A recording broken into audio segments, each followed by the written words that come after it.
Buenas tardes a esta nueva edición de El Faro de la Abadía. El teatro piensa, el teatro da que pensar. Recuerdo cada vez que nos reunimos. Acción, emoción, poesía y pensamiento son las palabras que hemos elegido los que trabajamos en la Abadía para describir nuestra oferta a la ciudad. Solo nombramos el pensamiento en cuarto lugar después de la acción, la emoción y la poesía. Pero que nombremos también el pensamiento expone una convicción, la de que el teatro es más rico y poderoso cuando además de ofrecer acción, emoción y poesía piensa o da que pensar. Resulta entonces natural la creación de este espacio que llamamos el Faro de la Abadía. Cada tarde que nos reunimos lo aclaramos cuanto antes. La Abadía no aspira a ser faro de nadie, la Abadía busca faro y para ello convoca a pensadores que en conversación con creadores teatrales puedan ayudarnos a pensar el teatro. A primera vista, la distancia entre teatro y filosofía parece enorme. La filosofía es reino de lo abstracto, de las ideas, el teatro reino de lo concreto, de los cuerpos en situación. Sin embargo, teatro y filosofía nacieron juntos y enseguida se miraron. Desde su origen mismo, el teatro dio que pensar, su existencia misma dio que pensar. ¿Por qué el teatro? No es una pregunta obvia. También desde el principio los escenarios se convirtieron en un espacio de circulación y confrontación de ideas. El teatro no solo es un arte en que cabe el pensamiento, sino que lo es en un sentido especial, privilegiado, porque además de hacer sensible la confrontación de visiones del ser humano, de la sociedad y del mundo al encarnarlas en personajes que pueden hacerlas suyas hasta el límite, hasta la muerte, el teatro es capaz de dar a pensar aquello para lo que todavía no hay palabra, aquello que los filósofos aún no saben nombrar. El teatro puede interpelar al espectador dejándolo suspendido ante la pregunta que nadie ha hecho todavía, que nadie ha expresado con palabras. Todo eso está en la base de este foro al que llamamos Faro, que aspira modestamente, pero con ilimitada ambición, a abrir un lugar y un tiempo de encuentro, de conversación y de tensión entre gentes que tienen preguntas que compartir, un lugar y un tiempo en que filosofía y teatro, probablemente de forma conflictiva, como es propio de dos ámbitos que nacen y viven del conflicto, se conozcan y se interroguen, un lugar en que la filosofía desafía al teatro y el teatro desafía a la filosofía. Y en esta sesión del Faro de la Abadía, que va a ser la última de este curso, traemos a colación dos palabras importantes: vanguardia y belleza, dos focos de una elipse no exenta de tensiones, al menos en la medida en que un rasgo de ciertas vanguardias ha sido, me parece, precisamente el rechazo a la aspiración a la belleza, o el rechazo de la aspiración a la belleza, o la idea misma de belleza. Pero sobre esto no diré nada más en presencia de Estrella de Diego, porque todo lo que pudiera decir yo sería muy ingenuo, y ella lo ha pensado con mucha más hondura y proyección. Tengo a mi lado a Estrella de Diego y a Judith Colomer, y voy a presentarlas brevemente. Bueno, Estrella de Diego es seguro conocida por casi todas y casi todos. ¿Cómo caracterizarla? Pues yo creo que Estrella de Diego es ante todo una escritora, ¿no? De hecho, hace un rato estábamos hablando y ella decía que de algún modo tuvo que elegir entre ser coleccionista o escritora, ¿no? Y eligió ser escritora. Es una influyente ensayista, investigadora y profesora, catedrática de Historia del Arte en la vecina Universidad Complutense, y ha sido profesora, investigadora y conferenciante en distintas universidades de las Américas y de Europa, y ha intervenido en instituciones y museos de todo el mundo. Académica de número en la Academia de Bellas Artes de San Fernando, ha sido patrona de instituciones como el Museo Reina Sofía o la Academia Española en Roma, y en la actualidad lo es del Instituto Cervantes, de la Fundación Gala Salvador Dalí, de la Fundación Arco y del Museo del Prado, de cuya comisión permanente forma parte. También es miembro de comités asesores y científicos de distintas instituciones como Bienal Sur de Buenos Aires, la Fundación Norman Foster o el Real Colegio Complutense de la Universidad de Harvard, entre otros muchos lugares en que ha aprendido y enseñado. Ha sido comisaria de un gran número de exposiciones que probablemente habéis visitado, y es autora de numerosos libros y trabajos de investigación por los que, entre otros galardones, ha recibido el premio periodístico sobre la lectura de la Fundación Sánchez Ruy Pérez y la Medalla de Oro al Mérito de las Bellas Artes en el año 2011. Es colaboradora habitual del diario El País y entre sus últimos libros destacan El Prado Inadvertido y El Proyecto Picasso, por mencionar solo los dos títulos más recientes, y me apetece mencionar uno anterior, Contra el Mapa, cuya influencia reconozco y que recomiendo decididamente, Contra el Mapa. Y a su lado está Judit Colomer Mascaró, escenógrafa, fundamentalmente escenógrafa, iluminadora, creadora teatral. Para nosotros es muy importante que en el Faro de la Abadía no solo intervengan, como lo han hecho tantas veces, dramaturgos y directores de escena, sino también personas como Judit que ejercen otro tipo de liderazgo y de influencia en el complejo hecho teatral. Es doctora en estudios escénicos por la Universidad Autónoma de Barcelona y en el año 23, si no recuerdo mal, es cuando te doctoraste, y antes se había graduado en 2013 en diseño de espacios en EINA, Centro Universitario de Diseño y Arte de Barcelona, y en 2014 obtuvo el máster en estudios teatrales en el Institut del Teatre del Institut del Teatre y la Universidad Autónoma de Barcelona.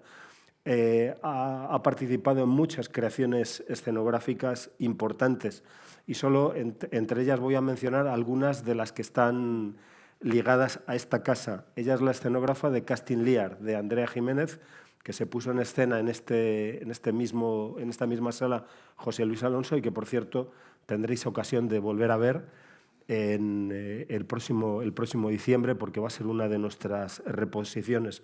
En Casting Lear no solo es responsable de la escenografía, sino también de la iluminación, y hay otros trabajos de iluminación importantes que ha hecho. También a ella corresponde la escenografía de Viaje de invierno, el trabajo que a partir de textos del Frida Jelinek dirigió Magda Puyo, que también pudimos ver en esta misma sala, y El Moríos, dirigido por Joan Arqué, a partir de textos de Ana María Ricard dentro del grupo Cultura y Conflicte, a quien también tendremos en las próximas temporadas en la Abadía. Y recientemente ha diseñado la escenografía de Cacophony de Molly Taylor, espectáculo dirigido por Ana Serrano, que tendremos durante la próxima temporada en Teatro de la Abadía. Ha trabajado sobre piezas de autores como Victoria Spunberg o Paul Guas, con directores como Iván Morales, Pau Carrió, Carme Portacelli, Julia Barceló, Pau Viñals o Pau Miró, y con compañías como Compañía Solitaria o Les Impossibles, entre otras, ¿no?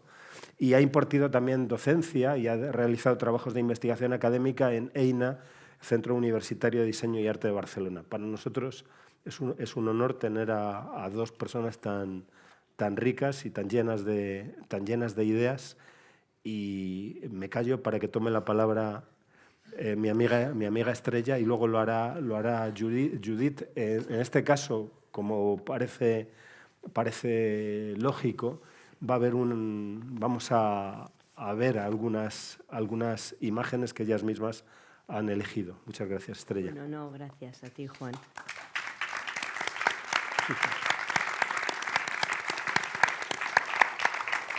Bueno, yo quiero empezar dando las gracias, en primer lugar, a mi admirado Juan, que siempre le digo que soy la presidenta de su club de fans, y toda la cosa precisamente de mi no ser coleccionista venía a partir de su colección, ¿no? De lo importante que era tener lo que falta, y bueno, de eso se hablaba esa obra que me encantaba. Y naturalmente, bueno, yo me siento súper privilegiada de estar aquí, de la otra parte de la escena, en este lugar, ¿no? En lugar de mirante y no mirada, y yo, que soy una actriz frustradísima, por eso me dedico a ser profesora, pues entonces estoy aquí muy contenta. Así que primero las gracias, y gracias al equipo, gracias a Abel, a Fer, a Manu, a Gema, a todo el mundo, que además hemos sido un poco pesadas por nuestras imágenes, ¿verdad, Judit? La verdad es que es un privilegio estar aquí con todos y todas ustedes esta tarde, y sobre todo para mí ha sido un privilegio muy especial, gracias Juan, haber tenido ocasión de trabajar con Judith, de intercambiar, ¿cómo se dice?, con Meet ideas, de tener yo una cosa muy montada y que ella me la desmontara, pero que luego no me la remontara y que yo misma dije, no, esto era así. O sea, ha sido realmente un privilegio. Yo creo que lo interesante del Faro es cómo de repente permeabiliza escenografías, ¿no? Y cómo a cada uno le toca remirarse, recomponerse, aunque las dos éramos pesadas y queríamos cosas visuales, pero por lo menos se os hará un poco más ameno, o se les hará un poco más ameno. La verdad es que Juan no nos lo puso nada fácil, eso está claro, porque belleza. Entonces, como yo soy como Raymond Roussel, digo por encontrar textos en las librerías, por favor, no es que me esté comparando a Raymond Roussel de ninguna de las maneras. Él dice siempre que cogía un libro y a partir de la primera palabra escribía lo que iba a venir detrás. Yo ojalá fuera capaz de hacer eso, pero me encontré en el buzón un texto, o en la mano, no recuerdo, un texto de José Manuel Sánchez Ron, donde hablaba del concepto de belleza de Steven Weinberg, que es un distinguido físico teórico estadounidense, que fue premio Nobel de Física en el 79 y que decía lo siguiente, que me parece que está bien como para decir, bueno, ¿y qué es esto de la belleza? Porque además eso que decía siempre una colega mía, que cuando se hablaba de belleza y de estilo nos miraban los historiadores del arte como si tuviéramos algo para contar y no tenemos nunca nada para contar. Así que, ¿qué es una teoría bella?, se preguntaba Weinberg. El conservador de un gran museo de arte contemporáneo se indignó en cierta ocasión por mi utilización de la palabra belleza en relación con la física. Decía que en su área de trabajo los profesionales habían dejado de utilizar esta palabra porque se dieron cuenta de lo imposible que era definirla. Yo creo que, pero el físico sigue RQR, sigue obstinado en definirla. Y dice, la simplicidad es parte de lo que yo entiendo por belleza, pero se trata de una simplicidad de ideas, no de la simplicidad de tipo mecánico que puede medirse contando ecuaciones o símbolos. Bueno, también dice algo estupendo, ¿no?, que según Einstein los científicos debían dejar la elegancia para los sastres, que me parece una de las frases realmente más extraordinarias que he oído nunca en mi vida, ¿no? Entonces, bueno, pues yo casi venía a decir lo que yo que sé que es belleza, ¿no? Pero es que tampoco sé que es contemporáneo. Y entonces me puse a intentar pensar, dije, bueno, estás en un teatro, pues tú estás con una escenógrafa a la cual además admiras, que te interesa mucho. En Moríos creo que era una escenografía que me interesó muchísimo, igual que la obra, y entonces tienes que intentar ver un poco, tienes que ponerte un poco en la piel, en la historia del arte, en la piel de la escena. Y la verdad es que era muy fácil, porque empecé a pensar en una metáfora, la metáfora de las botas viejas, vamos a llamarla así, ¿no? Como estamos hablando del físico teórico, la metáfora de las botas viejas, que es un concepto de belleza que se inventa Van Gogh, como muchos de vosotros sabéis, y que de repente, pues es lo escaso, lo despojado, desposeerse, y ahí es donde viene la primera parte de nuestra conversación, ¿no? Que digo, mira, yo estoy pensando como tus escenografías son desposeídas, despojarse, desposeerse, y luego ya veréis lo que luego pasa, ¿no? Entonces lo hablamos con Judith y bueno, ahí está una nueva esencia de belleza, ¿no? Estas botas asquerosas, mugrientas, viejas, que están definiendo un nuevo canon de la belleza de lo contemporáneo, que es la belleza de lo cotidiano en esta metáfora. Lo que se ha convertido también en esta parte de sube el telón y aparecen estas botas y los contemporáneos debían decir, pero ¿qué demonios hacen aquí estas botas? Pero luego llega Jackson Pollock y vuelve otra vez a utilizar bastantes años más tarde, años 50 aproximadamente, la metáfora de las botas. Él se las quita y nos enseña los pies sin botas. Iba a poner una peli, pero he hecho ya excesivo. Pero bueno, es la pintura en la que él está de alguna forma trabajando sobre el suelo, trabajando directamente sobre el suelo, sin botas, en algo que, bueno, que si esto no es escenográfico, de verdad que a mí que alguien me lo cuente. O sea, toman unas fotos, hacen unos vídeos, pero en fin, está representando algo que después, cuando vemos la pintura, pues no acabamos de ver todo eso que ha pasado antes, ¿no? ¿Y qué ha pasado antes? Porque hay unas fotos escenificadas y otras que no, que está ahí tomando the real thing en el tiempo que está pasando. Él además pone la mano, o sea, está haciendo cosas que son también esa belleza de lo moderno, por lo que valga moderno / contemporáneo, que aparece en todas estas imágenes. Pero por si fuera poco la escenografía, pues aquí tenemos también a una espectadora, que es su mujer, le está mirando mientras se mueve por la escena, en esta belleza que vuelve a ser de alguna forma una belleza, podríamos decir, de lo precario, la belleza de las botas desvencijadas, y que nos deja como testigos, seguramente, de un modo de transformación en el cual nos vamos quitando cosas, ¿no? Frente a esos otros cuadros anteriores, pues aquí una mano, aquí unos trazos, aquí todo este juego de intentar mostrar, de alguna manera, lo que a lo mejor para ser artista de la modernidad hay que hacer, ¿no? Y es andar descalzo, o por lo menos quitarse las botas, pero dejar las botas siempre como algo que está ahí, ¿no? Aquí digo, es su mujer, Lee Krasner, que le mira mientras trabaja, y evidentemente es lo que yo siempre digo, si hay un solo espectador ya hay una performance, y si hay una performance ya hay teatro. O sea, quiere decir que yo creo que hoy en día digamos que por eso me parece tan interesante hablar con Judith, y me ha parecido un privilegio poder hablar con ella, porque bueno, el arte contemporáneo en buena medida es exactamente eso, ¿no? Pero déjenme que les muestre otra performance. En esta antes se diría nativos americanos, ahora se diría pueblos originarios, para ser políticamente correctos. Pero bueno, ahí están en el MoMA, hay una persona perteneciente a esos pueblos originarios que está pintando sobre el suelo, ¿no? Está haciendo esas pinturas sobre el suelo, que son las que todo el mundo recuerda que Jackson Pollock quiere hacer, pero vuelve otra vez a ser, pues de alguna forma, un espectáculo donde hay un señor que está haciendo algo, que es pintar sobre el suelo, y donde hay unos espectadores. Ya ven ahí que es una imagen muy años 50, a mí siempre me gusta identificar 40, incluso muy primeros 50, de la exposición sabemos cuándo es, pero además la ropa de las personas que se van asomando como si fuera una especie también de teatro. Otra vez, lo que es performance, lo que no es performance, lo que está ahí para ser visto, etcétera, etcétera, ese suelo escenográfico que está ahí mostrando, ¿no? Desde ese suelo escenográfico volvemos a poner los zapatos. Nos ponemos los zapatos en algo que también es muy escenográfico, podríamos decir, y es esta imagen que plantea Warhol años más tarde, el 62. Pero fíjense por un momento que decide bailar el tango. Es un tango de suburbio en el sentido de suburbia, de un barrio de clase media americano, porque bueno, tiene ahí los pasos, entonces uno puede aprender a bailar el tango, es una imagen mítica de alguna manera, puedes aprender a bailar el tango pues sin saber mucho de tango, ¿no? Casi como especie de instrucciones precisas para que esa clase media que vive en las afueras de la ciudad pueda casi convertirse en tribal. Pero fíjense qué interesante. Esta obra se proyecta así en el Museo de Filadelfia, vuelve otra vez a ser el suelo, y el suelo es la escena.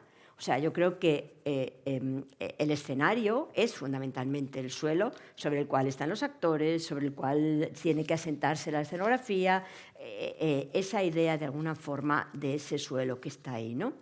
Pero bueno, ahí parece que nos habíamos vuelto a poner las botas, en el sentido figurado, y no comer mucho, sino todo lo contrario, y esos zapatos que nos habíamos quitado se los vuelven a poner este público en esa escena. Pero hete aquí que el año 2000, un argentino que no sabe bailar el tango, dice él mismo, que se llama Kuitka, decide volver a pisar ese suelo, decide volver a hacer una especie de Max Mix entre, por una parte, esta idea de Warhol, que en realidad estaba ahí en el suelo, estos tangos y otros bailes, realmente para que la gente se pusiera encima y los bailara, ¿no? Se habían convertido en una escena que nos estaba llamando inmediatamente a entrar en ella, y el argentino Kuitka se quita las botas y empieza a caminar sobre estas piezas, podríamos decir. Y es aquí donde Judith muy inteligentemente me hace reflexionar, porque dije, bueno, puede haber algo más desposeído, dije yo, con una idea anticuada y romántica, que quitarse los zapatos, llenarse los pies de pintura y andar sobre la obra de Andy Warhol, que es todo pulcritud, instrucciones del tango. Y de repente, cuando estuvimos hablando, dijo, pues la cosa es que la precariedad y la desposesión, pues no lo veo claro, a lo mejor eso ya no es lo moderno, a lo mejor seguíamos en esta discusión, en este enredo que teníamos ambas. Y dije, bueno, es que esto en realidad no se ha desposeído de nada, se ha poseído.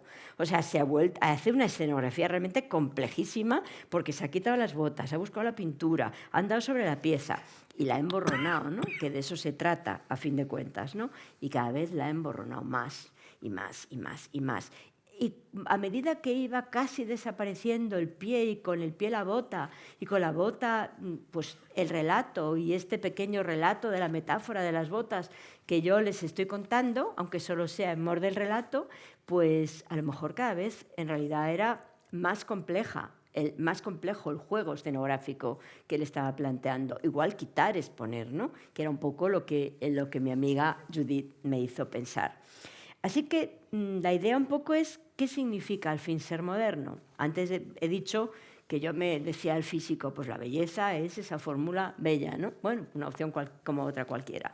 Pero ¿y qué significa ser moderno en el sentido de lo contemporáneo como moderno? Que creo que era un poco la idea de Juan, y ya voy acabando para no acaparar mucho tiempo. Bueno, y aquí vuelvo otra vez a no hablar por mí misma, porque yo no lo sé, no sé qué es ser moderno, no sé qué es la belleza. Yo aquí vengo sin las ideas, sin las respuestas muy claras. Así que recurro a Schoenberg. Recurro a una ópera de Schoenberg de febrero de 1930 que se llama De un día para otro.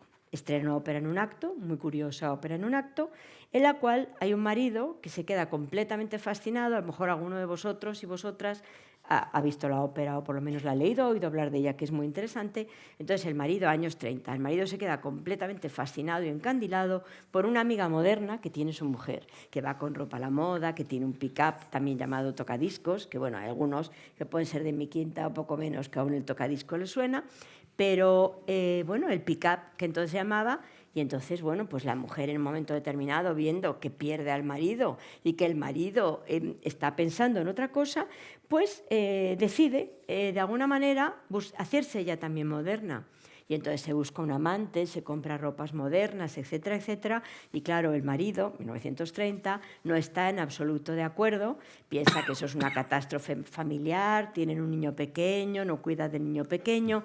Y entonces, en un momento determinado, cuando la mujer vuelve donde tenía que volver, en este de un día para otro, que es el tiempo que la mujer tarda en hacerse moderna y en dejar de serlo, el marido habla de esta pareja modernizante, esta amiga moderna tenía también una pareja moderna, pues al final la penúltima frase es que el marido dice, la verdad es que hoy no me parecen tan modernos, que es un poco lo que acabo yo de pensar después de hablar con Judith y ver, no me parece tan despojada esta obra de de Kuitka.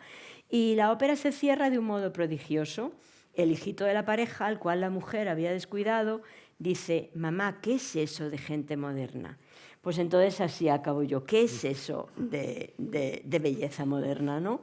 Así acabo y ya pues paso la palabra a quien la vaya a pasar, sí. Pero doy las gracias por la atención y aquí dejo la pelota. Muchas gracias.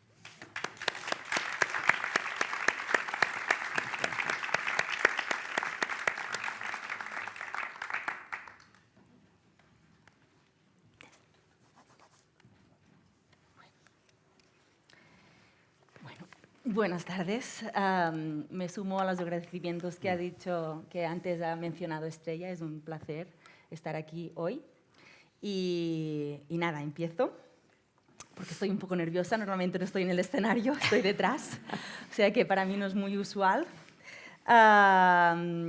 Y precisamente voy a empezar con una anécdota que no es mía, sino que es de Viviana Puig de Fàbregas, que es una escenógrafa catalana muy vinculada a la docencia, que un día me explicaba que solía hacer una pequeña trampa a sus estudiantes para tratar la escenografía, ¿no? Y me contaba que les enseñaba unas fotos de unos actores que habían hecho una producción, por ejemplo, El sueño de una noche de verano, y les preguntaba si les parecían un buen elenco, ¿no?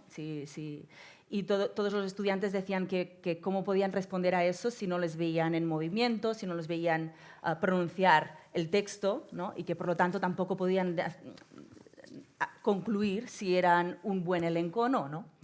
Y luego les enseñaba unas fotos de la escenografía del Sueño de una noche de verano, de esa producción en concreto, y les hacía la misma pregunta, ¿no?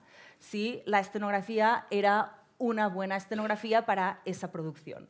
Y todos empezaban diciendo que sí, me gusta, no me gusta, todo el mundo dando su opinión, ¿no? Y ella les decía que cómo podía ser que se veían capaces de valorar una escenografía cuando en realidad el espacio también es un espacio vivo, como los actores, que también evoluciona en una pieza y que, por ejemplo, el tiempo también es una característica propia del espacio, ¿no? Y todos callados, de repente, porque habían caído totalmente en la trampa que había hecho.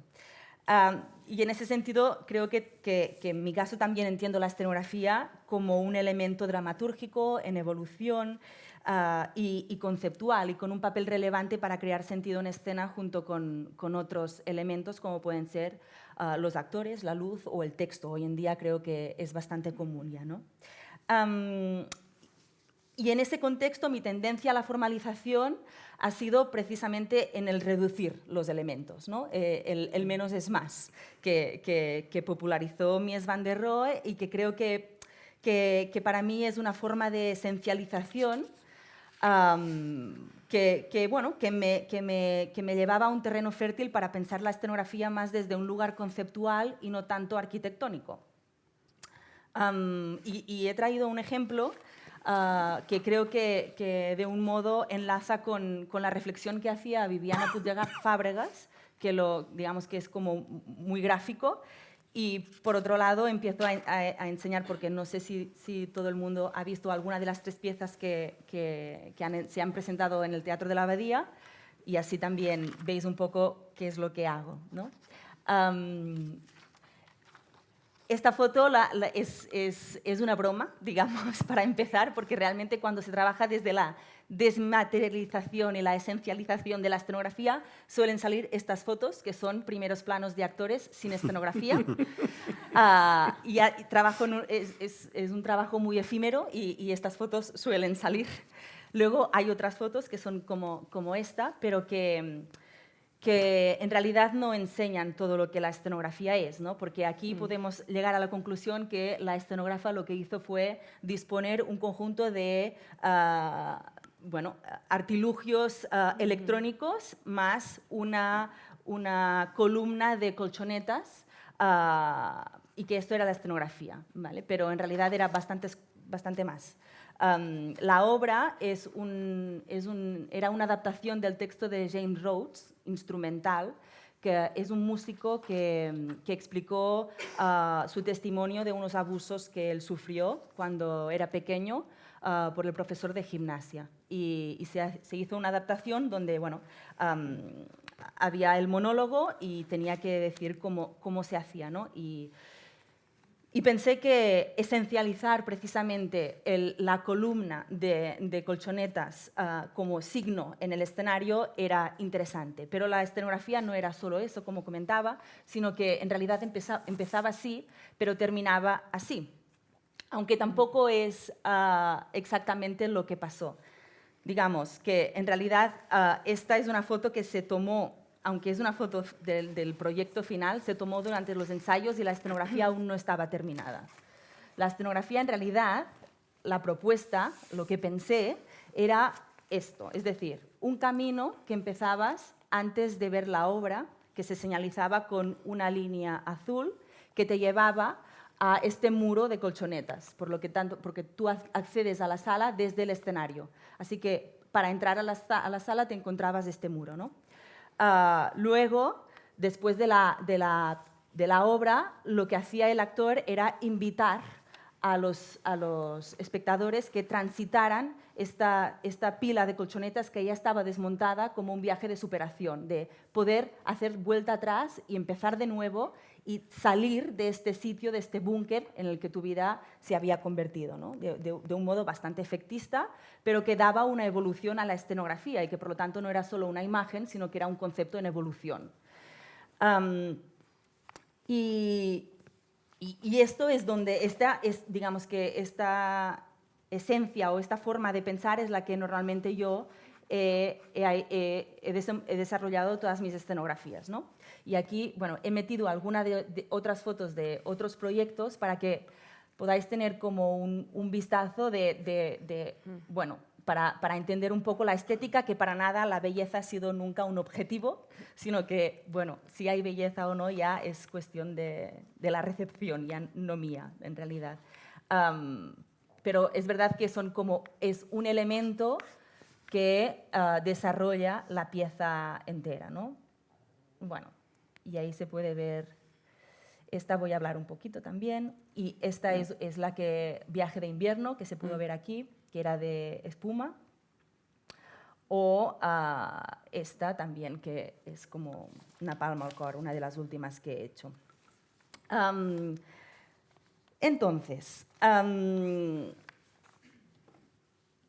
empecé a trabajar en esta dirección y de repente me llega un proyecto que es de Victoria Spunberg, l'Imperatiu Categòric, el imperativo categórico, que se estrenó esta temporada en el pasado febrero en el Teatre Lliure y que de repente como que me puso en crisis absoluta porque de repente veía que la pieza necesitaba una forma de trabajar que para nada era la que yo consideraba coherente en mi pensar la escenografía y en mi coherencia entre lo que pienso que es la escenografía y cómo desarrollo los proyectos. Así que por eso lo traigo aquí y voy a hablar como un poco más detenidamente para entender un poco lo que hice de algún modo. Bueno, esta es la foto de presentación.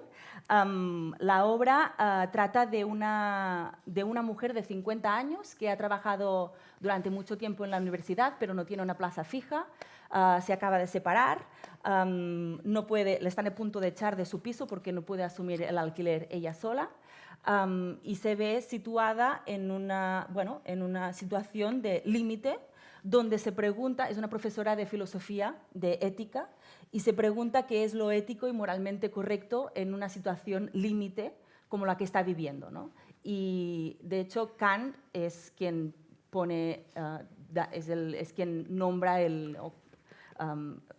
da nombre al imperativo categórico, ¿no? Como concepto, y en ese momento tiene como una crisis kantiana absoluta y se siente como más próxima a las ideas de Kafka, que tiene un texto que es El proceso, y su protagonista, que es Joseph K., donde es una situación bastante más similar a la que ella está viviendo, ¿no?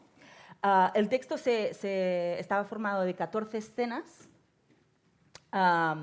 muy cortas del encuentro entre dos personajes, la protagonista, que era Clara G., y distintos hombres, ¿vale? Y se presentaba pues esto, un contexto y un conflicto bastante específicos, pero de manera muy fragmentada. Es decir, que las escenas empezaban en media res, pero su relación era de causa-efecto, o sea, había una continuidad evidente. Pasaba en distintos lugares, en una clase, un loft, un bar, un despacho del departamento de una universidad, una consulta médica en la sanidad pública, una comisaría y el rellano del piso en el que residía, donde se va encontrando a distintos hombres. El agente inmobiliario, una cita Tinder, un barman, el jefe del departamento, el médico, un policía y el vecino. Y una de las apuestas del espectáculo era interpretar los distintos personajes masculinos con el mismo actor. Pero son 7 personajes masculinos, pero había 14 escenas, es decir, que los espacios no eran una encadenación limitada de espacios que se iban presentando y se despedían, sino que se volvía en algún momento en los espacios iniciales, ¿no? Se repetían. Y en una primera reunión, la directora y dramaturga me explicaba que en este caso había sido se explicaba a sí misma como más académica, que había sido aristotélica y que normalmente escribía como con apariciones y sueños, como con realidades psicodélicas que se alternaban en la cotidianidad, y que en este caso no, que en este caso había hecho como unas escenas muy concretas que daban paso las unas a las otras y que quería evitar de todas la metateatralidad, que es un concepto que también quiero traer aquí porque me parece relevante en la contemporaneidad. Así que tampoco quería transiciones, es decir, que los actores hicieran de regidores y que de una escena fuesen a la otra. Tampoco quería un ejercicio de virtuosismo del actor, que se iba transformando entre cada uno de los personajes, ¿no? Sino que ella me hacía como unos sonidos de flashes, como de escenas, y que quería esto, la escena a secas, ¿no? También me dijo que la mesa era un lugar, era un objeto importante en la pieza. Y es verdad que en casi todos los lugares donde pasa, la mesa es un elemento importante. No en todos, pero sí en bastantes. Y así que empecé a pensar la escenografía, ¿no? De qué podía hacer en eso. Y he como resumido en 3 puntos los pensamientos más importantes que me vinieron en la cabeza cuando estaba trabajando. En un primer lugar es que las escenas eran tan cortas que me parecía importantísimo que el espacio diera más información, porque es verdad que ella la íbamos conociendo a lo largo de la pieza, pero los distintos personajes eran estereotipos. Así que de algún modo este recurso tan típico de la parte por el todo, ¿no? De pongo una mesa y en realidad estamos en un comedor, por convención entendemos que hay un comedor a nuestro alrededor, me parecía insuficiente y en realidad es una de las posibilidades que existen, creo que bastante en la contemporaneidad y no sé si también promovida por la precariedad en la que vivimos dentro del teatro, pero existía. Pero esta vez, en vez de este objeto signo, me parecía más interesante trabajarlo desde la atmósfera y precisamente es la relación entre objetos, no un objeto en sí, ¿no? Que da la atmósfera, así que para mí era salir de una zona importante. Luego había una parte que era la metateatralidad que se me había prohibido radicalmente, ¿no? Que era como, en este caso vamos a apostar por la ficción, sin ningún miedo. Y a mí me vinieron miedos, ¿no? Es verdad que había una parte en la que no hacía falta, porque de repente era, ¿por qué enseñar la sala? ¿Por qué enseñar el teatro? Si en realidad no aporta información. Pero bueno, ¿qué quiere decir esto? Quiere decir construir mucho, quiere decir apostar por algo importante en escena, ¿no? Y esto también me daba un poco de miedo. Y es verdad que a la vez también pensaba que poner una mesa y una silla, que había intuido que la directora iba como que esto era una posibilidad, me parecía que también daba pie a un ejercicio teatral de los actores, que alrededor de esta mesa y de esta silla lo que hacen es ir pasando las escenas. Y por lo tanto también me pareció como que no era interesante. Finalmente también pensaba que no había un espacio más protagonista que los otros, que a veces también pasa, ¿no? Hay distintos sitios que se presentan, pero hay uno de ellos que es importante. Y dentro de como un contenedor, pueden salir, emerger distintos espacios que aparecen y desaparecen, ¿no? Que es como trabajé el peso de un cuerpo, que de hecho se vio en el CDN la temporada pasada, que era esta escenografía de la misma directora y dramaturga, que precisamente aquí con 3 elementos que eran la camilla, las sillas y una tela roja, iban sucediendo. Pero la lógica de este espacio es que la protagonista estaba narrando una historia que ya había vivido y que en realidad era más interesante el viaje emocional que no los sitios por donde pasaba. Pero en realidad no era para nada esta lógica, sino que la protagonista estaba viajando en un espacio de revelación, de extrañamiento, de confusión y de distorsión del sistema donde ella estaba metida y donde el espectador estaba viajando junto con ella, ¿no? Así que, bueno, de ahí me salieron unas cuantas preguntas que, por ejemplo, son... Hoy en día, un espacio realista sin fisuras puede crear sentido más allá de lo que representa. Me convence limitarlo, el espacio escenográfico, a la representación. Es suficiente para mí. Es posible que hoy un espacio escenográfico donde solo se representa se vuelva realidad durante la hora y media que dura el espectáculo para los espectadores. ¿Qué convenciones aceptamos hoy y cuáles ya no aceptamos como espectadores, ¿no? Así que, bueno, voy al grano.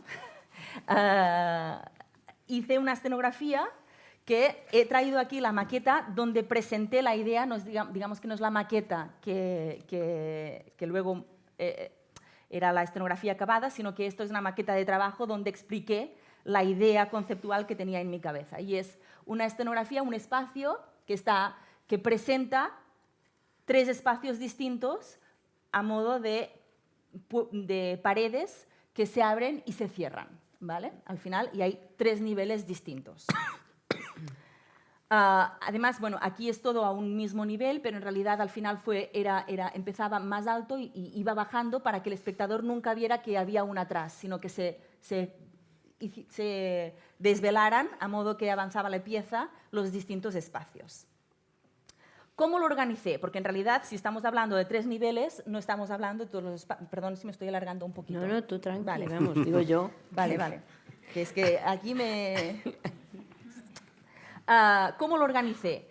No era un espacio de ir abriendo, porque como he dicho, repetíamos los espacios. Así que tampoco me servía abrir y ya estamos. Sino que la lógica era otra.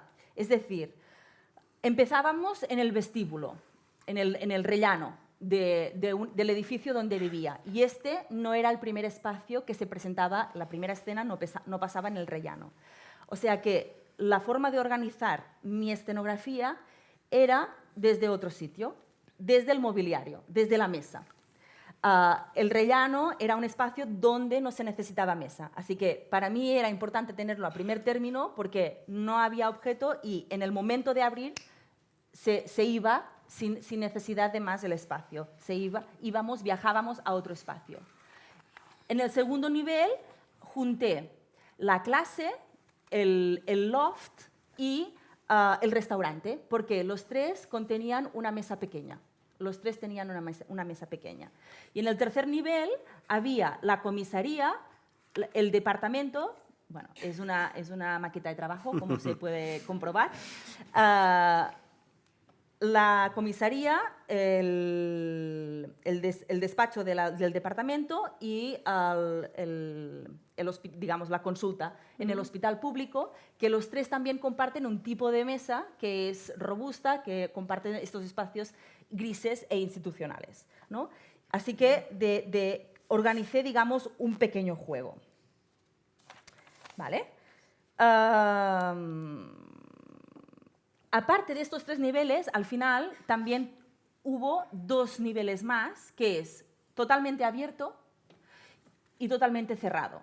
De ese modo, lo que hacía era generar un dispositivo dentro del teatro, es decir, que ya no estaba solo representando una realidad cerrada en sí misma, sino que de repente decía, hey, esto es todo un artificio. Y por lo tanto la metateatralidad aparecía en escena, porque el público podía ver cuando se cerraba que aquí era todo una máquina y cuando se abría también se veía el atrás del teatro, por lo que también estábamos explicando que era un lugar, era un tercer lugar, que en realidad yo justifiqué diciendo que era imposible generar un exterior porque hay una escena que pasa en la calle y otro que pasa en el andén del metro. Y para mí era imposible meter también esto, ¿no? Y ahí es donde yo tuve la excusa perfecta para meter la metateatralidad y de algún modo sentirme más contemporánea, ¿vale? Tener la excusa de ir más allá de la representación.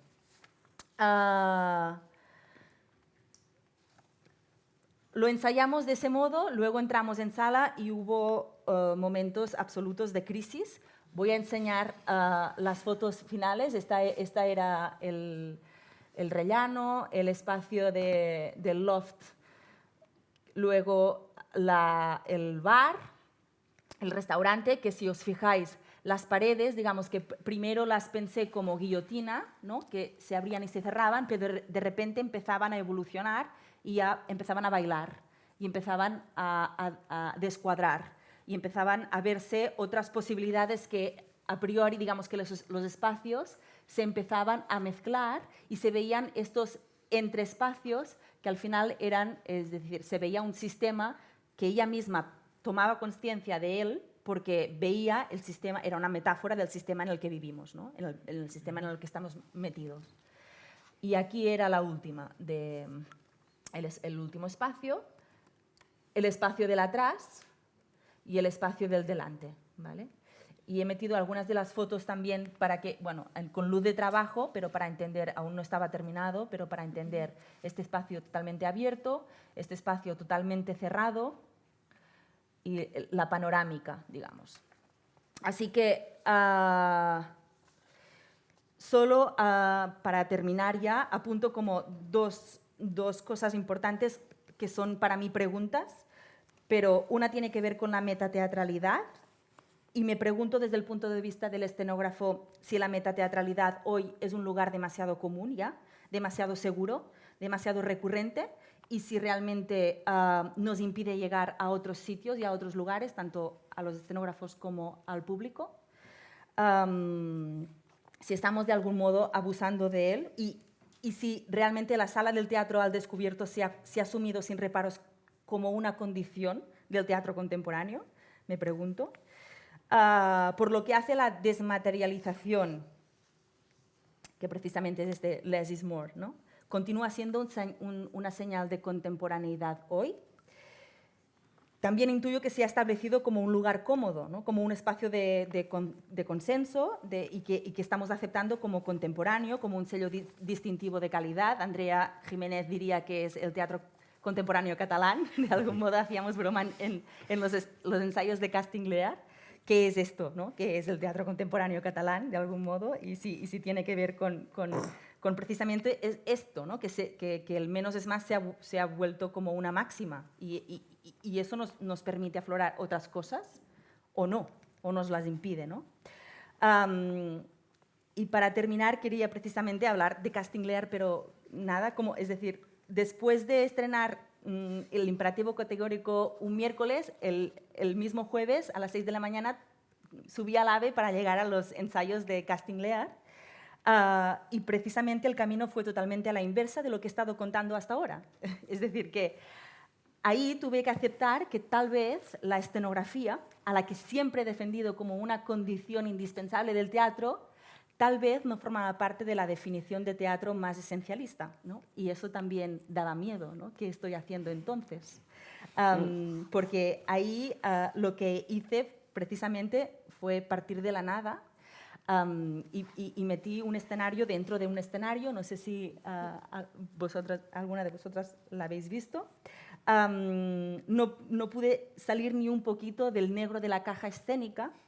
Y de repente me encontraba precisamente en la metateatralidad, en la esencialización, y entonces, ¿qué hacía con todas las preguntas que me había hecho con el imperativo categórico, ¿no? Y hay un punto de reflexión de que es verdad que la mirada analítica tiende a clasificar, a ordenar, a generar sentido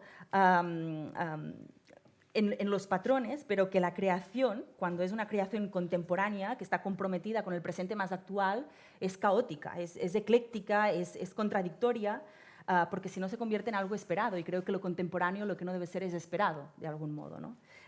Y por eso quería cerrar como trayendo la respuesta que Robert Venturi dio a Mies van der Rohe, que le dijo less is a bore, menos es un aburrimiento, y el trabajo y el teatro, bajo mi punto de vista, debe ser algo que trae la complejidad y la contradicción en escena y que da a preguntas y a incomodidades y, por lo tanto, la plástica escénica también, de algún modo, ¿no? No puede salir de aquí. Y ya está. Muy bien. Gracias.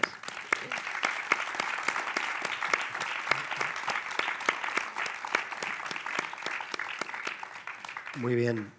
Sí, es estupendo oíros pensar y te invito, Estrella, si quieres hacer algún comentario o alguna pregunta a Judith. Bueno, a mí la verdad es que cuando estaba diciendo, o sea, todo el tiempo que se estaba planteando quitar o poner, ¿no? Finalmente, o sea, quitar o poner y hablaba del eclecticismo y tal, pues la verdad es que yo me seguía con la voz de este niño que decía, mamá, ¿pero qué es eso de gente moderna, no?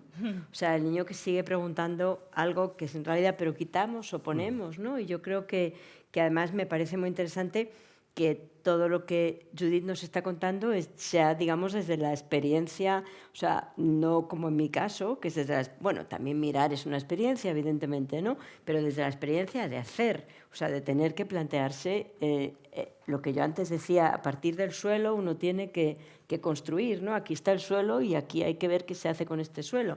Entonces eso me ha parecido muy interesante, o sea, esa idea de pues eso, de la precariedad, de la acumulación y la precariedad y la negociación con la precariedad y la acumulación, aunque yo creo que a pesar de la complejidad de esta escenografía también seguía desposeída, Judith, con perdón. O sea. Vaya. Sí, es verdad que es una esencialización sí. También, pero un poco más relajada, bueno. O sea, no tan estricta. Sí, sí. Por un lado, Judith ha hablado desde la experiencia concreta de alguien que está trabajando eso en el espacio y el tiempo, y por otro lado, estaba pensando mientras la escuchaba que probablemente tú estabas haciendo traducciones con una mirada precisamente más amplia, porque podías estar vinculando lo que ella decía a debates, a preguntas que se están haciendo no solo en el teatro, sino en el arte, en el arte contemporáneo.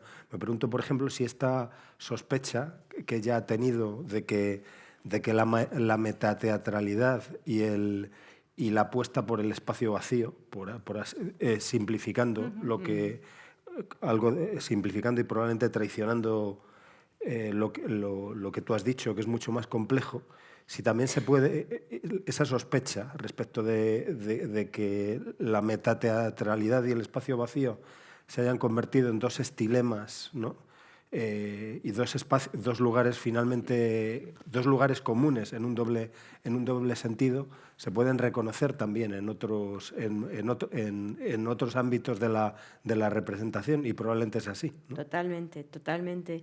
Pero no solo eso, se pueden incluso representar en algo que es otra fórmula de escenografía, que es un museo. O sea, la escenografía de los museos hoy en día también es less is more, less is more. O sea, sí. Eso que hará cuando tú estás montando, que respire, decimos sí. Todos, cuando estamos montando, que respire, o sea, que haya espacio entre las obras, ¿no? Y es exactamente lo mismo. O sea, es una idea de que lo que se acumula nos causa mucha angustia.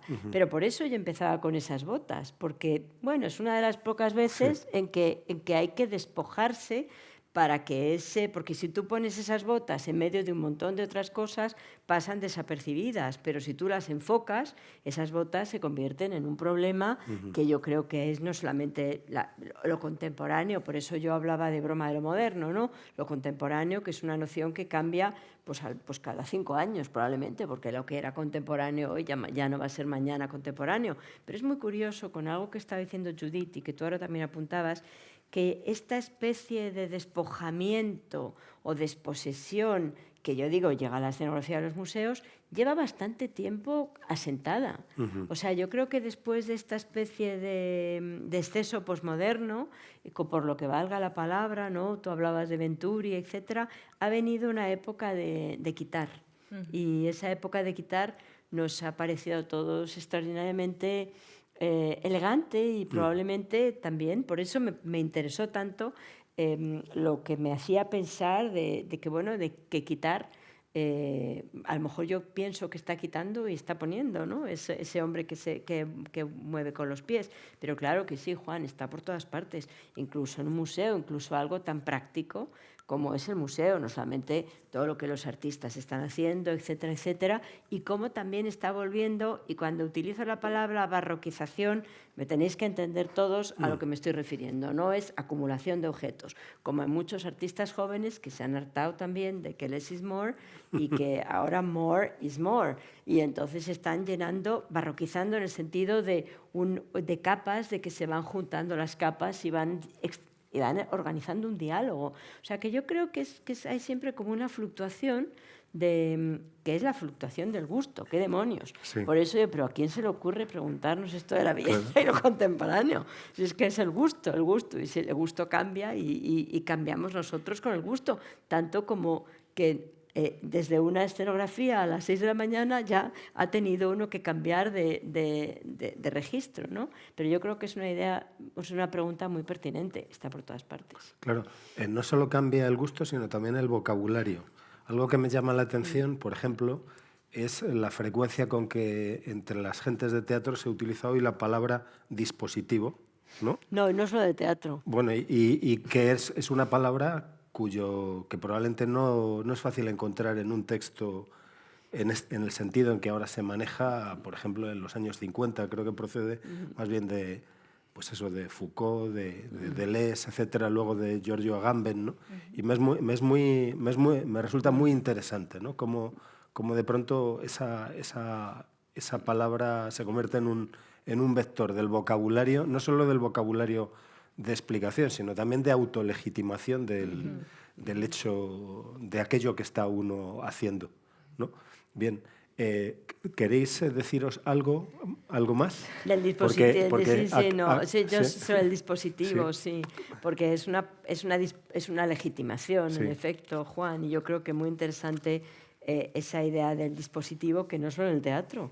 O sea, estamos todos llenos de dispositivos, sin parar, que yo siempre que pienso en un dispositivo pienso como un electrodoméstico. Claro. Entonces eso me causa un enorme como incomodidad, ¿no? Esto es un dispositivo también. Esto es un dispositivo, sí, todos son dispositivos, básicamente, ¿no?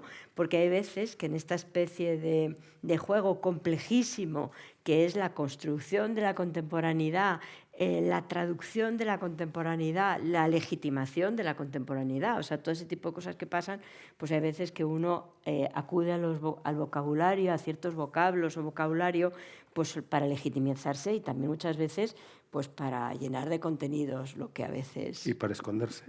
Sí, no quería decir tanto. Lo que iba a decir de contenidos lo que a veces no los tiene, ¿no? Sí. O ser una muletilla para explicar algo que finalmente es mucho más complejo o mucho más sencillo que explicar sin recurrir al dispositivo, ¿no? Entonces sí, eso es interesante, o sea, pero tampoco es nada nuevo. O sea, si volvemos a las botas o volvemos al siglo XIX, siguen también ellos con sus pequeñas coletillas, ¿no? Es que lo contemporáneo es lo bueno que tiene, que empieza y termina. Y ya llega otra contemporaneidad nueva que está ahí, ¿no? Muy bien. Lo que nos habéis presentado es extraordinariamente interesante en esta imagen de zapatos, de pies descalzos, de observadores, de gente que camina o simplemente de huellas. Había desde luego mucho teatro y ojalá podamos ver, entre otros espectáculos, algún día el imperativo categórico de Victoria Spumberg, ¿no? Y por supuesto creo que hay un viaje en ese, creo que hay toda una historia en ese viaje tuyo en torno a la crisis de la metateatralidad y tu encuentro con Andrea Jiménez, o sea, sí, ¿vale? Bueno, estáis invitados a entrar en conversación. Quizá tengáis algún comentario, alguna pregunta que hacer a Estrella o a Judith. Quizá hay algún comentario, alguna pregunta. Andrea.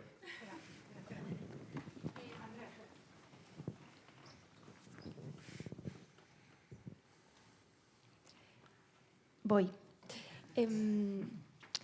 Esta pregunta de la desposesión en lo escenográfico como contemporaneidad, que desde creo que la mirada del arte contemporáneo es una evidencia y contrastado con otras formas de representación es contemporaneidad, indiscutiblemente.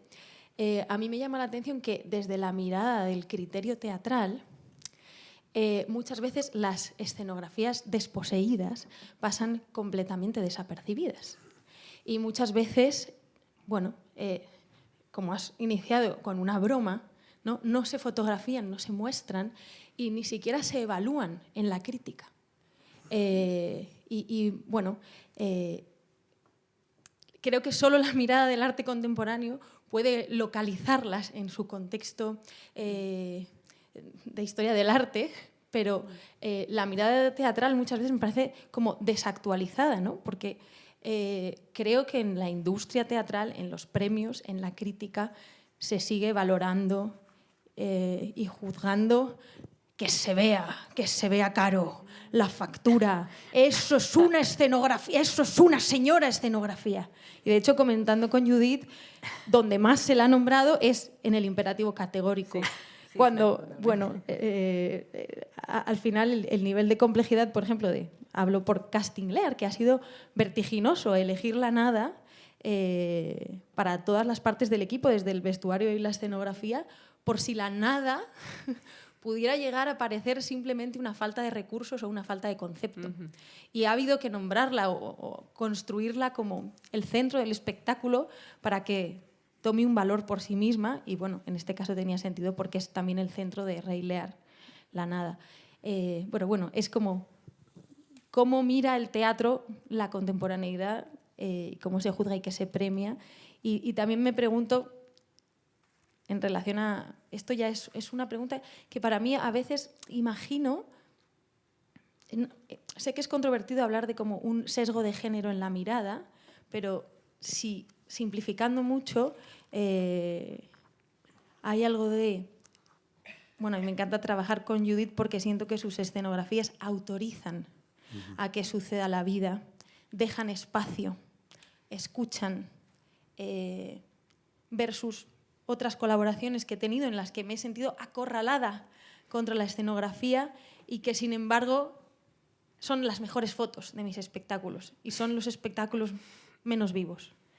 Y hay algo como de estos nuevos liderazgos femeninos que aparecen, ¿no? Que ya no buscan el más, sino, no sé si el menos, pero una forma de vida que a lo mejor no es tan tangible. No sé. Gracias. Sí. ¿Queréis decir algo? Seguro que sí, ¿no? No, estoy muy de acuerdo con Andrea. Sí, es verdad. No puedo añadir nada más a su observación porque estoy totalmente de acuerdo que es verdad, por ejemplo, que en esta escenografía se nombró la escenografía 1001 veces y es verdad que hay otras escenografías que parirlas, lo digo directamente así, ha sido mucho más difícil, mucho más exigente desde un lugar de sacar, de encontrar esta esencia, de escuchar lo que está diciendo la pieza y que, pues bueno, pues no ha pasado nada. Tampoco trabajo para la crítica ni para los premios, porque si no ya habría terminado. Pero es verdad que hay algo en eso, que aún que hay una mirada que aún favorece al efecto y al más, sí. Pero no es mi manera de trabajar, no sé. Me parece muy interesante eso que estabas diciendo de ese sesgo de género, ¿no? Que, bueno, sea política o no políticamente incorrecto, o popular o impopular, sí hay un sesgo de género. O sea, yo creo que en cualquier construcción que tenga que ver, toda construcción de cualquier cosa es cultural, eso es obvio. O sea, por eso yo bromeo diciendo que la contemporaneidad cambia cada 10 años, porque es el gusto, porque es una construcción cultural, pero yo creo que sí, yo creo que sí hay un sesgo de género siempre y que quizás también cómo el arte contemporáneo ha ido cambiando ha sido también por un sesgo de género, no me cabe la menor duda. Yo aquí de una forma muy consciente solo he traído hombres, ha sido una línea muy consciente de buscar solo hombres. Hubiera podido seguramente buscar alguna mujer, pero lo he hecho de una forma muy, o sea, buscando, digamos, quienes se vulnerabilizan de la parte no vulnerable de la ecuación, por decirlo de alguna manera, porque creo que eso ya no es otra cosa muy antigua también, ¿no? Pero sí, yo creo que lo hay y probablemente pues el que las mujeres no busquen la visibilidad, por así decirlo, ¿no? O el subrayado, no sé si estáis de acuerdo, pues yo creo que sí, que es una parte muy importante, ¿no? O sea, que el todo funcione, da igual de qué parte se ocupe cada parte del todo, ¿no? Muy bien. Sí, como sabes mejor que yo, cuando Derrida comenta el texto de Heidegger sobre los zapatos de Van Gogh, le dice a Heidegger, bueno, ¿por qué sabes que son zapatos de campesino y no zapatos de campesina? Incluso le pregunta cómo sabes que no son zapatos desapareados, ¿no? Sí es cierto que puede haber una sensibilidad ahormada en torno a la idea de caballo grande ande o no ande, ¿no? Y que claro, pues... Pero también eso a veces es gozoso, ¿no? El que de pronto veamos... Bueno, sí, también me pasó claro, o o sea, sí, de repente dije, hostia, ahora sí hombre, que hay de una pronto, escenografía. eso, ¿no? Que de pronto digamos, anda, mira. Ahora sí que ¿no? salen las Sí, fotos, claro, sí. en los primeros planos Sí. también. Por lo demás, creo que muchos pensamos que la escenografía de Castilla Lear era magnífica y algo que me pareció un hallazgo es el modo en que los actores accedían a ese espacio alzado, ¿no? ¿Quieres decirnos algo acerca de eso? No era, o sea, se accedía por detrás, Sí, ¿no? había una Suerte, rampa. en una suerte de rampa. Sí. Y a mí eso me parecía magnífico, ¿no?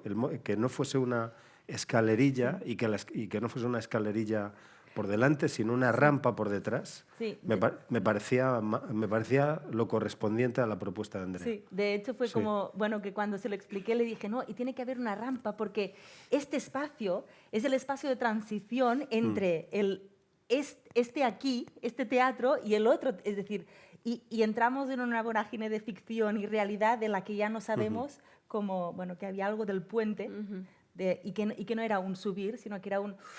y estás sin ¿no? Muy bien, gracias. Sí. Sí, seguro que hay algún comentario, alguna pregunta, sí.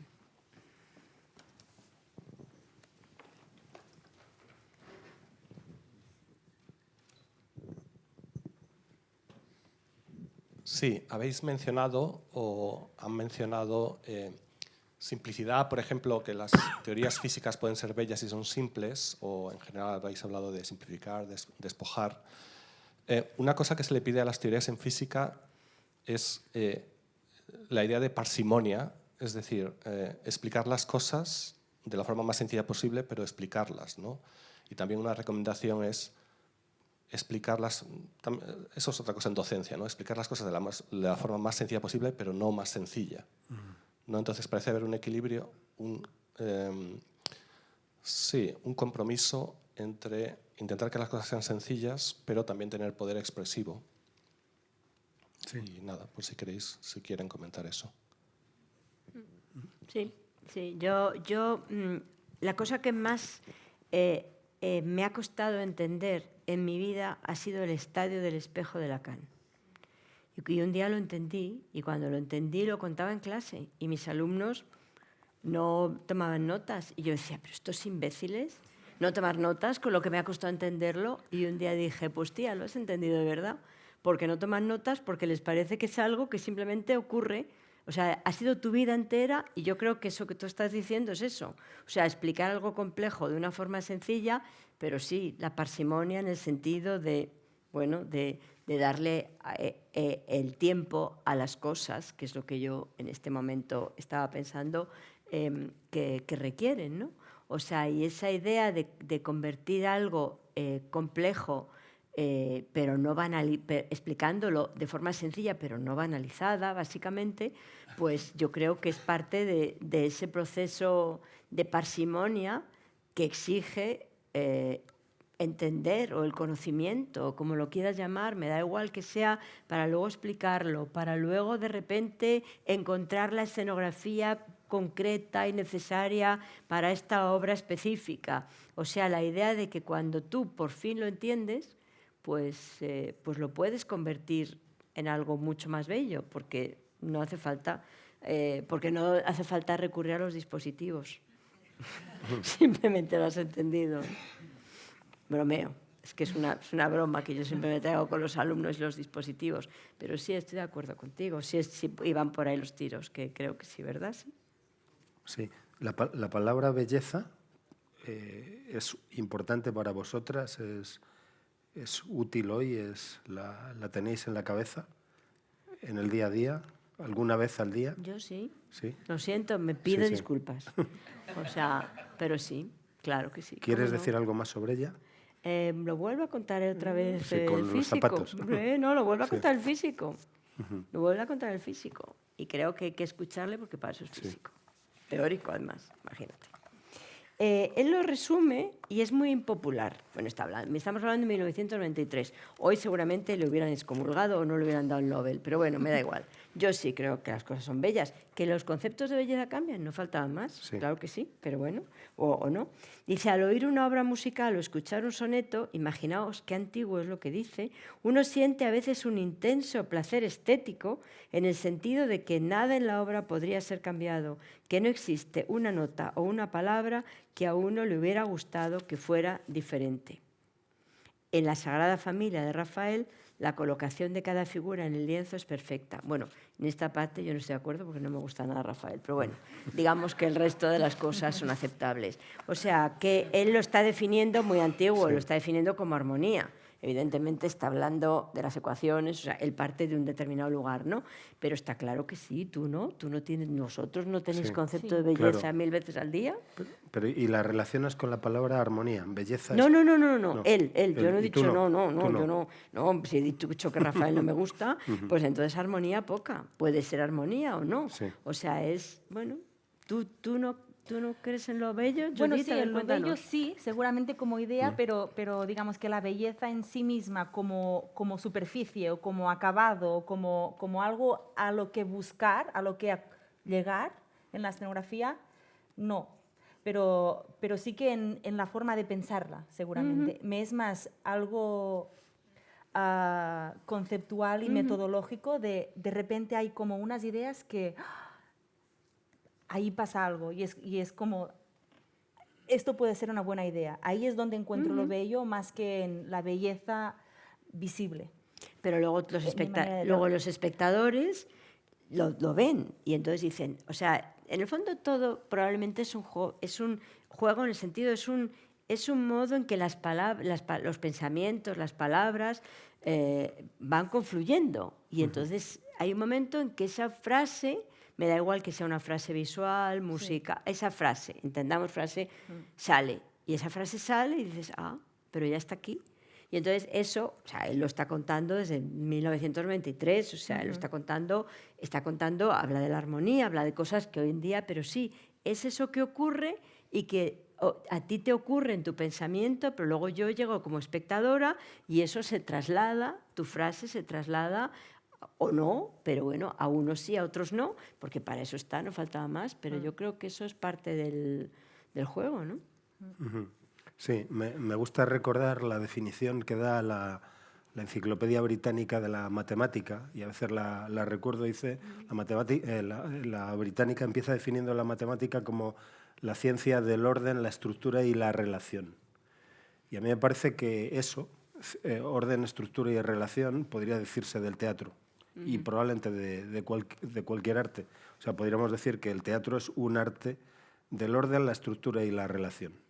Y creo que si consideramos que hay una vinculación que puede ser tensa, no armónica, entre esa rampa y lo que está presentando Andrea, podemos hablar de algún modo de belleza. Y en este sentido no estaríamos tan lejos de lo que dice Aristóteles en la sección séptima de la Poética, cuando viene a decir que, dice, bellezas solo se puede...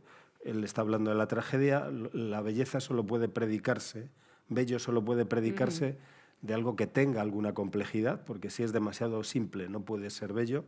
La belleza solo se dirá de aquello que tenga que tenga partes, y lo decisivo es la relación entre las partes. Y añade Aristóteles, como bien sabéis, algo dejará de ser bello si es demasiado simple, si será desatendido, y al contrario, si desborda a la percepción. Entonces también si desborda la percepción humana.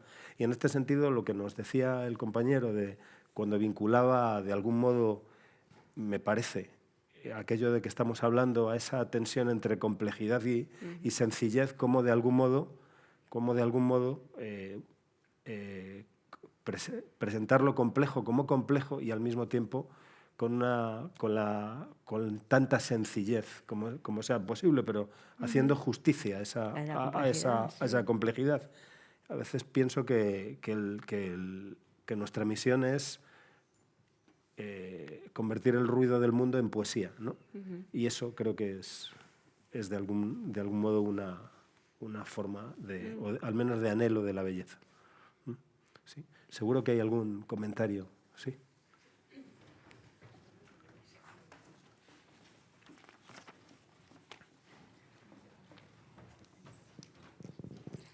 Yo era comentar que, sobre todo, teniendo en cuenta la contemporaneidad, ya no solo se habla de belleza, porque la fealdad también entra en el juego.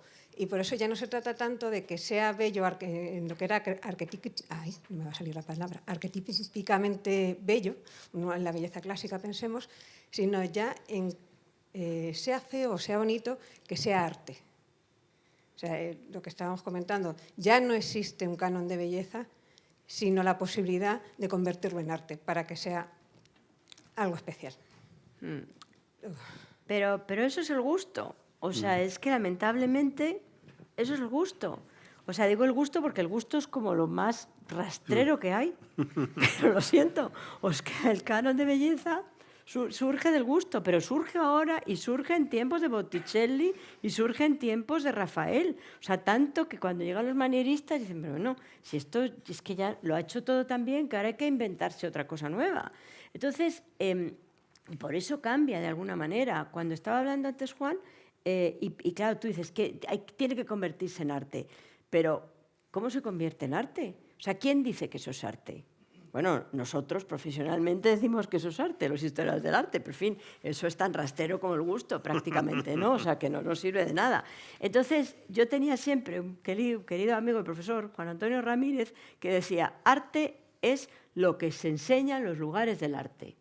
O sea, escenografía, me da igual que esté lleno que vacío, es lo que está enseñando el Teatro de la Abadía. Si está ahí, es una escenografía. Me da igual, digo aquí, el Teatro de la Abadía o cualquier otro. Y un artista dijo que arte es lo que los artistas decían que es arte.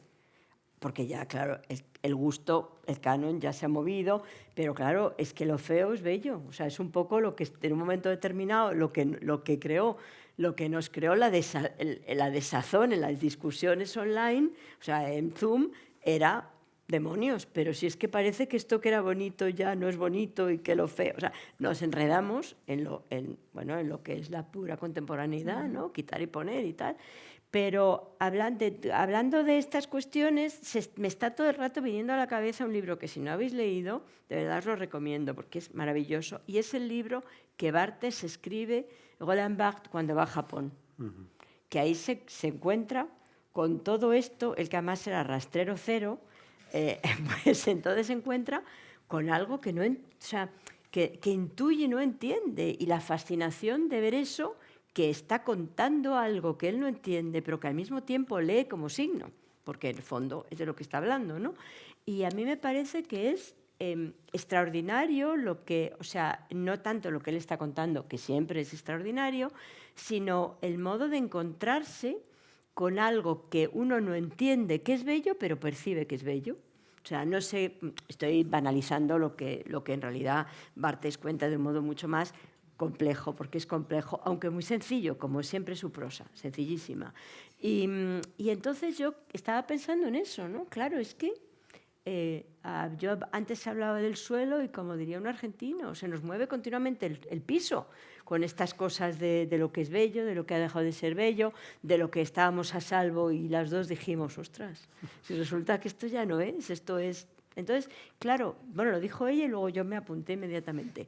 Y claro, eso es todo es muy fascinante, porque pasa en el teatro, me ha parecido fascinante lo que antes estabas diciendo, que las artes visuales entienden mucho más ese despojamiento, pues porque cuando uno va a ver una ópera, y eso es algo de la que los aficionados a la ópera se quejan mucho, es que fíjate, salieron en calzoncillos y tenían un patinete y no tenían nada más que una mesa, y están contando così fan tutte en unos que estaban desnudos y llevaban un tanga, y los comentarios que la gente hace de la contemporanización, o como queramos llamarlo. Entonces, claro, ahí es algo que también, gracias, porque nunca había pensado que lo que a mí me parece lo más chic De repente alguien quería más, ¿no? Y lo que por otra parte decía Judith, que cuando, o decía Juan, que también cuando hay mucho, qué bien. O sea, yo creo que eso, yo digo, eso sí ha cambiado y eso está muy bien. Que ahora puede haber poco y puede haber mucho. O sea, en época de Rafael era lo que hacía Rafael o lo que hacía Rafael. Y yo creo que esa idea que tú has metido, esa idea de la fealdad, de lo que no es canónico, más que feo, porque esas botas son muy bonitas, están bien pintadas, sean de hombre que de mujer. Entonces yo creo que eso es fascinante. Entonces leeos a Barthes, si tenéis gana y tiempo, su libro sobre Japón, que es extraordinario en ese sentido, ¿no? Encontrarse con ese signo, eso sí es un dispositivo, Japón, eso es un buen dispositivo, sí. Eso sí que sí. Entonces ahí nos encontramos con, bueno, con lo frágil que es el gusto, claro. Y al mismo tiempo lo asentado que está, ¿no? Sí, probablemente sabéis que Bulgakov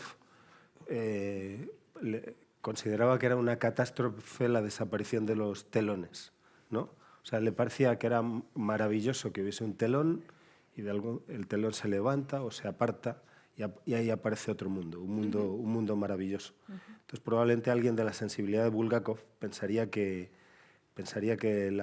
esa tendencia a la austeridad y a la uniformización podía ser discutible, objetable, ¿no? Bueno, creo que estamos en unos tiempos en que conviven asuntos, lenguajes, formas, y eso hace que este tiempo sea apasionante. Y eso hace que esta conversación haya sido tan rica, que haya sido tan hermoso escucharos pensar y ha sido tan...